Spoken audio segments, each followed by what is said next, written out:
Alan, you did an investigation looking into Oracle, which has extremely close links to both US and Israeli intelligence. And of course, we have to remember that TikTok is the #1 app for young people right now. So tell us more about this and what you found.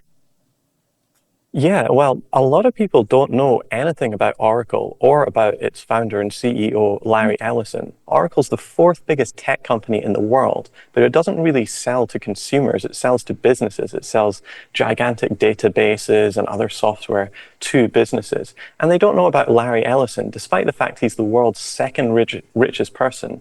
And his son is just about to buy CBS News as well. Ellison got his career started by working for the CIA. And in fact, Oracle is named after Project Oracle, which was a CIA project that Ellison worked on back in the 1970s. And for years, Oracle didn't have a single customer except the CIA until it started bidding on other contracts for the US military and other three-letter agencies. So ultimately, Oracle and Ellison made their billions being the private face of the CIA. The CIA doesn't want to do things in-house anymore. It would much rather outsource these things to private companies who are not under the discretion of the Freedom of Information Act. And, journalists don't snoop into private companies' dealings as much as they would if it was the CIA. But Ellison is an extraordinarily powerful man within Silicon Valley, and he is also a pro-Israel zealot. In fact, I would say he's probably Israel's most powerful supporter in Washington, who is not actually a politician.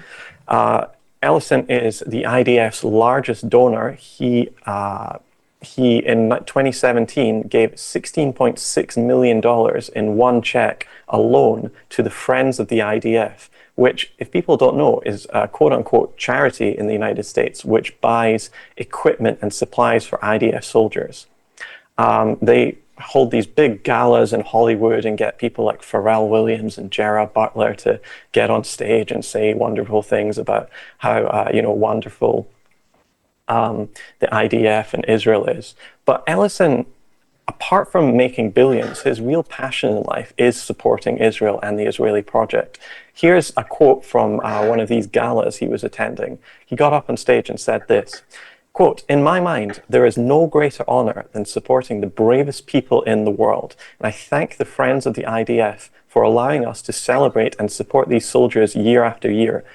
We should all do what we can to show these heroic soldiers that they are not alone." So that's really Ellison's mindset. He actually offered Benjamin Netanyahu a place on Oracle's board recently when it looked, just before the Gaza genocide, it looked like Netanyahu might be getting forced out in Israel. That salary was that position was replete with a salary of reportedly about $500,000. Ellison used to fly Netanyahu out to his private island so they could holiday together. The CEO of Oracle is also an Israeli. Her name is Safra Katz. And when Oracle employees started protesting the company's very close relationship with Israel, she told them the whole purpose of Oracle from the start was to support Israel. This is a quote from Safra Katz, the CEO of Oracle. "We are not flexible regarding our mission, and our commitment to Israel is second to none. Larry Ellison and I are publicly committed to Israel and devote personal time to the country." And that's the end of the quote. And she said, "Those who don't accept that should just leave and go somewhere else." So ultimately, Oracle is an organization that should be nowhere near owning or having any say within our means of communication or our media outlets. So, we're seeing this company take over CBS. Looks like they're going to be taking over TikTok as well. That bodes very, very badly for freedom of speech online and also a diversity of opinion in US corporate media as well.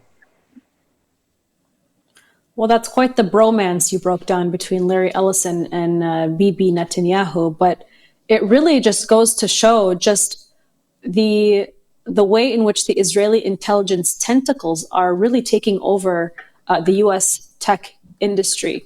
And I know we have a lot of British viewers tuned in right now. So we have a special question for them, or not for them, but for you about the UK.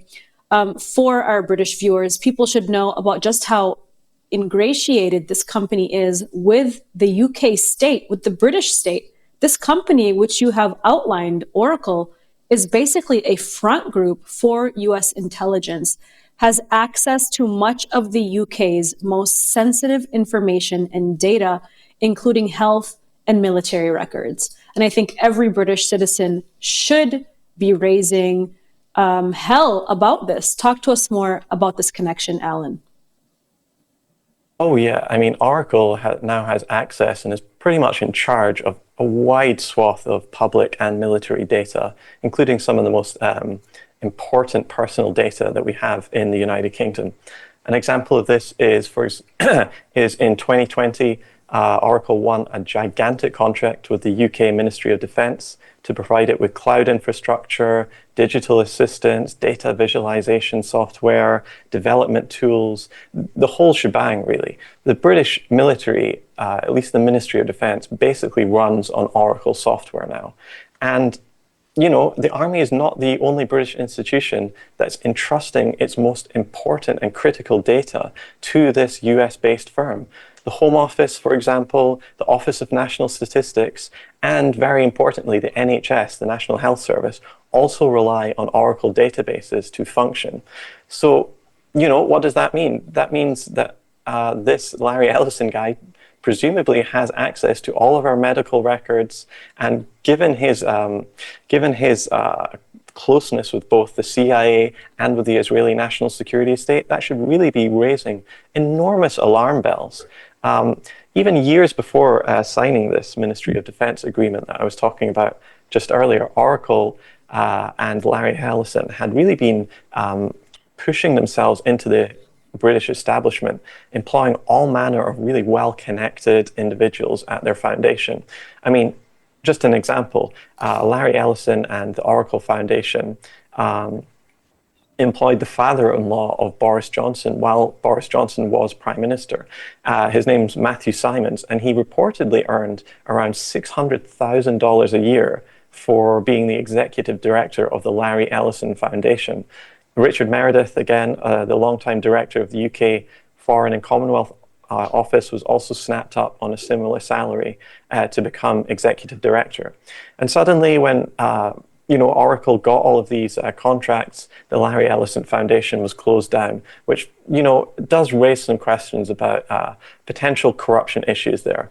Larry Ellison, of course, or at least his foundation, bankrolled the Tony Blair Institute for Global Change as well. So, Ellison likes to support former Conservative prime ministers, but also former Labour prime ministers as well. He's like an equal opportunity oligarch in that sense. But for sure, for the rest of us, this is a very worrying and very concerning development, because we really shouldn't want people with this much power and this much connections to have the sort of influence they do over the military, over the health service, and the Home Office as well. That spells disaster for democracy.